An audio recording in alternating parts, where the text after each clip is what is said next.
2026 সালের 12ই মার্চ জাতীয় সংসদের চার দেয়ালের ভেতর গতকাল যা ঘটল তা কি নিছকই কোনো সাধারণ সংসদীয় প্রক্রিয়া, নাকি জুলাই বিপ্লবের শহীদদের লাশের উপর দাঁড়িয়ে এক ভয়ঙ্কর বিশ্বাসঘাতকতার নীল নকশা মঞ্চায়িত হলো? অভিভাবক হিসাবে তিনি জঘন্য অপরাধ করেছেন রাষ্ট্রের নাগরিকদের প্রতি। বিরোধী দলকে খোদ ডেপুটি স্পিকারের পদ সেধেও কেন শেষ পর্যন্ত ফিরিয়ে নিল তারা? কেন মাত্র 30 মিনিটের জন্য রহস্যজনকভাবে থমকে গিয়েছিল পুরো রাষ্ট্রযন্ত্র? আর পর্দার আড়ালে বসে কার ইশারায় পাল্টে গেল পুরো দাবার ছক? আজ আমরা উন্মোচন করব সেই পর্দার আড়ালের গল্প, যা শুনলে খোদ রাজনীতির বোদ্ধাদেরও গায়ের লোম খাড়া হয়ে যাবে। আজ আমরা জানাবো কেন জামায়াত ইসলামী ক্ষমতার লোভ পায়ে ঠেললো, কেন তারা ডেপুটি স্পিকারের মতো লোভনীয় পদ প্রত্যাখ্যান করলো, আর কেনই বা রাষ্ট্রপতির মুখের উপর বয়কটের মতো চরম অপমান ছুড়ে দিল বিরোধী দল। মার্চের এই তপ্ত রোদে যখন সারা দেশ এক নতুন রাজনৈতিক ভোরের অপেক্ষায়, ঠিক তখনই সংসদ ভবনের করিডরে দানা বাঁধছিল এক গভীর রহস্য। ত্রয়োদশ জাতীয় সংসদের প্রথম অধিবেশন। নিয়ম অনুযায়ী স্পিকার এবং ডেপুটি স্পিকার নির্বাচন হওয়ার কথা। বাতাসে জোর গুঞ্জন ছিল সরকার এক মহা উদারতার পরিচয় দিতে যাচ্ছে, তারা বিরোধী দল জামায়াত ইসলামীকে ডেপুটি স্পিকারের পদটি ছেড়ে দেবে। এই অন্তর্ভুক্তিমূলক রাজনীতির বার্তা ছড়িয়ে দেওয়া হচ্ছিল সবখানে, কিন্তু শেষ মুহূর্তে দেখা গেল এক বিশাল ভেলকি।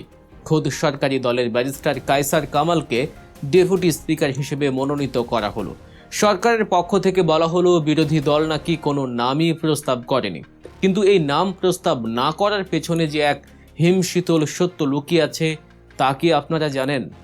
ঘটনার শুরু আসলে তার আগে 11ই মার্চ বুধবার জামায়াত ইসলামীর আমির ডাক্তার শফিকুর রহমান এক সংবাদ সম্মেলনে বজ্রকণ্ঠে সরকারের সাজানো এই নীল নকশা ভেঙে চুরমার করে দেন। তিনি সাফ জানিয়ে দেন, জামায়াত কোনো খণ্ডিত অধিকার বা পিসমিল সুযোগ চায় না। তাদের এই অনড় অবস্থানের মূল ভিত্তি হলো সেই ঐতিহাসিক জুলাই সনদ।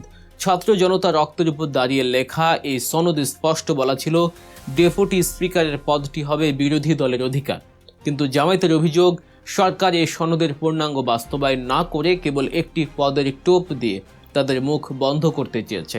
তারা চেয়েছিল এই সনদের পূর্ণাঙ্গ প্রতিফলন, কোনো খুচরো আপোষ নয়। সরকার আসলে জুলাই সনদ নিয়ে এক চরম গড়িমসি শুরু করেছে। তারা বাইরে দেখাতে চাইছে যে তারা সনদ মানছে, কিন্তু ভেতরে ভেতরে ক্ষমতার নিরঙ্কুশ নিয়ন্ত্রণ নিজেদের হাতে কুক্ষিগত করে রাখতে চাইছে। জামায়াত যখন এই ফাঁদ ধরতে পারল, তখনই তারা এই পদ প্রত্যাখ্যানের সিদ্ধান্ত নেয়।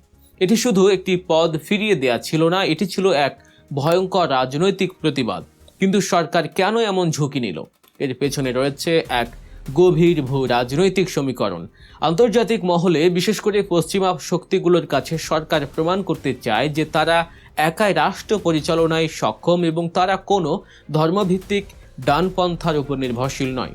অন্যদিকে ডক্টর ইউনূসের নেতৃত্বাধীন সরকার যে সংস্কারের কাজ শুরু করেছিল, সেই সংস্কারের গতি কিছুটা ধীর করে দ্রুত নিজেদের ক্ষমতার ভিত শক্ত করতে চাইছে বর্তমান সরকার।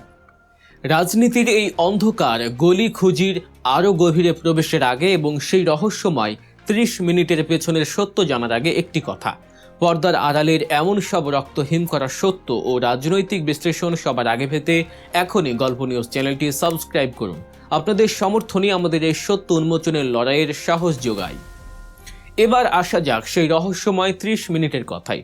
সংসদ কক্ষের অধিবেশন শুরু হওয়ার পর স্পিকার ও ডেপুটি স্পিকার নির্বাচন শেষ হতেই হঠাৎ ঘোষণা এলো সংসদ 30 মিনিটের জন্য মুলতবি। কেন এই অদ্ভুত বিরতি? পর্দার আড়ালে তখন কার সাথে কার টেলিফোনে বাক বিতণ্ডা চলছিল? আসলে এই 30 মিনিটে সরকারি দলের উচ্চ পর্যায় এবং বিরোধী দলের মধ্যে চলছিল এক শেষ মুহূর্তে রফাদফা। সরকার চাচ্ছিল জামায়াত যেন তাদের বিরোধিতার সুর কিছুটা নরম করে, কিন্তু ডাক্তার শফিকুর রহমান জুলাই সনদের প্রশ্নে এক চুলো লড়তে রাজি হননি। ফলে এই 30 মিনিটে নির্ধারিত হয়ে যায় যে আগামী দিনের সংসদ হতে যাচ্ছে এক সংঘাতপূর্ণ ময়দান। সরকার এক ঢিলে দুই পাখি মারার চেষ্টা করলো। সংসদের নিয়ন্ত্রণ নিজেদের হাতে রাখলো, আবার জনগণকে বোঝাতে চাইলো যে জামায়াতকে সুযোগ দেওয়া হয়েছিল, কিন্তু তারা নেয়নি। তবে গতকালের এই সংসদীয় নাটকের সবচেয়ে বড় এবং ভয়ঙ্কর বিস্ফোরণটি ঘটে যায় যখন অধিবেশন কক্ষে রাষ্ট্রপতি মোহাম্মদ শাহাবুদ্দিন চুপ্পুর ভাষণের সময় ঘনিয়ে আসে। সব জল্পনা কল্পনার অবসান ঘটিয়ে বিরোধী দল এক নজিরবিহীন ও রক্তহিম করা পদক্ষেপ নেয়। তারা ফ্যাসিস্ট হাসিনার দোসর হিসেবে পরিচিত এই রাষ্ট্রপতির ভাষণ পুরোপুরি বয়কট করে। সংসদ কক্ষ থেকে একযোগে ওয়াকআউট করে বেরিয়ে এসে তারা স্পষ্ট জানিয়ে দেয়, জুলাই বিপ্লবের খুনিদের এই পরোক্ষ সহযোগীকে তারা কোনোভাবেই রাষ্ট্রের অভিভাবক হিসেবে মানে না। এই বয়কট কোনো সাধারণ ঘটনা ছিল না, এটি ছিল বঙ্গভবনের সেই বিতর্কিত বাসিন্দার প্রতি চরম অনাস্থা। যে শাহাবুদ্দিন চুপ্পু একসময় যুবলীগের রাজনীতির সাথে জড়িত ছিলেন এবং আওয়ামী ফ্যাসিবাদের মদদে এই সর্বোচ্চ পদে বসেছিলেন, তাকে মেনে নিতে অস্বীকার করেছে বিরোধী দল।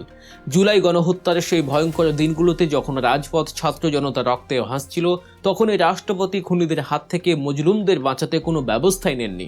তার সে নীরবতা ছিল আসলে খুনিদের প্রতি এক নীরব সমর্থন, যা সরাসরি রাষ্ট্রদ্রোহিতার শামিল।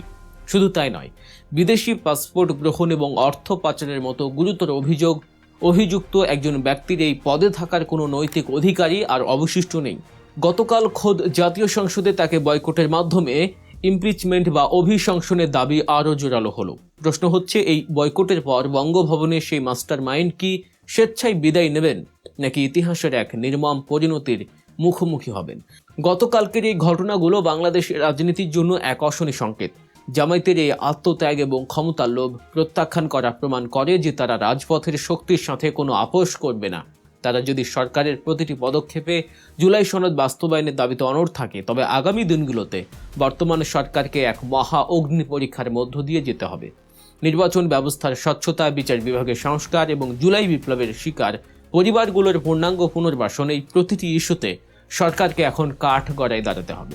সরকার যদি এই দাবিগুলো এড়িয়ে কেবল পদবি বিলিয়ে শান্ত থাকতে চায়, তবে দেশের রাজনীতিতে এক ভয়াবহ অস্থিতিশীলতা ফিরে আসা কেবল সময়ের ব্যাপার।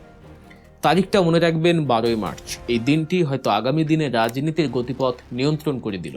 ক্ষমতার চূড়ান্ত বিচ্ছেদ নাকি জুলাই সনদের পবিত্রতা রক্ষা, কোন দিকে এগোচ্ছে আমাদের বাংলাদেশ? আগামী দিনগুলোই বলে দেবে এই রাজনৈতিক দাবার চালের শেষ পরিণতি কি। বাংলাদেশের রাজনীতির এই জটিল সমীকরণ এবং প্রতিদিনের ঘটে যাওয়া ঘটনার পেছনের আসল সত্য জানতে চোখ রাখুন আমাদের গল্প নিউজের পর্দায়। ভিডিওটি শেষ করার আগে মনে করিয়ে দিতে চাই, এমন সব নির্ভীক ও বিশ্লেষণধর্মী খবর নিয়মিত পেতে গল্প নিউজ চ্যানেলটি সাবস্ক্রাইব করতে ভুলবেন না। আপনার মূল্যবান মতামত কমেন্ট করে জানান আমাদের। সবাই ভালো থাকবেন, সত্যের পক্ষে থাকবেন। আল্লাহ হাফেজ।